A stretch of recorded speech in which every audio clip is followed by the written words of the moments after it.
Hey guys, Steve here, Fanatic Perspective. Happy New Year to everyone.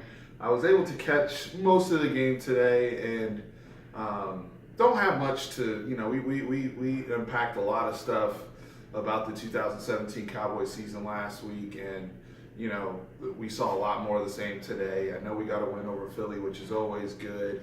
I know they played a lot of their backups and we're, getting ready for their bye week and trying to keep guys healthy. And, we're also, this week we're in evaluation mode with a lot of guys. But, man, I mean, looking at Dak Prescott, just kind of looking around the league today, one of the things I thought about was going into next season, I would really like to see us go after a veteran guy. I don't know who that person is right now, but a veteran presence for our number two quarterback. I don't think enough was said about us going into the season with just two QBs with Dak and Cooper Rush.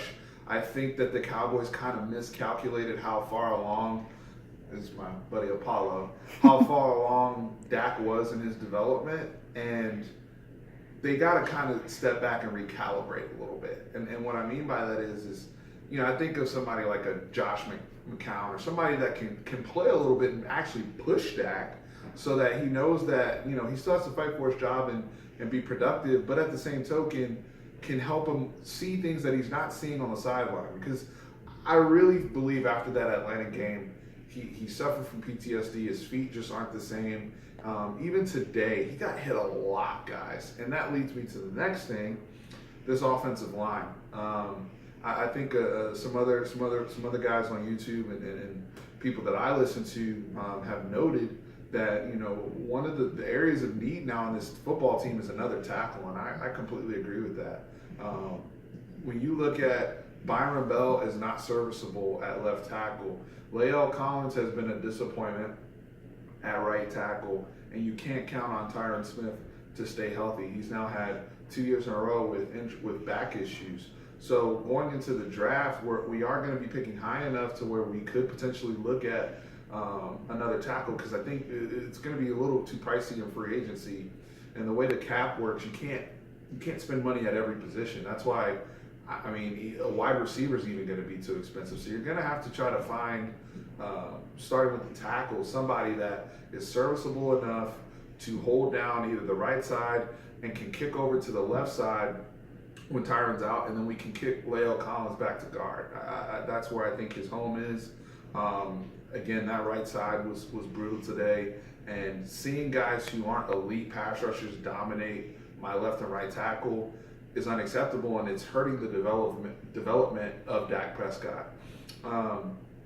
I've spoken my piece on this coaching staff. It is what it is. Sounds like Jason Garrett's going to be coming back. And you look at Bryce Butler today. He obviously won the game for us, but it's very frustrating. Looking at Bryce's tweets after the game, I don't know if anybody saw his tweets. It kind of sounded like a goodbye, and he was ready to move on in free agency. And it's, I know he's been inconsistent with his hands, but he's probably, outside of Dez, the most talented guy we have at receiver on the roster, and somebody that can actually get behind people. And watching today, I was like, damn, we really missed him these last few weeks. Getting behind the defense, that's another thing that wasn't spoken about enough. So I'd like to see a guy who has some speed as a very good route runner, whether we get somebody like that in the draft or we pursue maybe a lower tier free agent, but somebody that has a different skill set than what we already have on this roster. And as we move to a more Dak-friendly offense, guys getting the ball in space, guys getting the ball after catch. And the other position that I've talked about is tight end. So as we get closer to getting all the people that are declaring, I'll start making videos as to some of the guys I like coming out of college football and guys who are officially in draft mode. But the last thing, and I want to end the video with this, please, please, please, I implore you guys to watch the playoffs and watch good football. Watch what good looks like. And I said that in the last video, and I'm going to continue to reiterate this. Watch what the teams are doing with their quarterbacks, getting guys open, and scheming up things and how they adjust throughout the game. When you're driving in the rain, you make adjustments with either your tires or your windshield wipers. You don't just keep driving. And that's what the good teams are doing right now. So just want to continue to reiterate that. Please have a safe and wonderful New Year's, and I'll see you guys soon. Go Cowboys.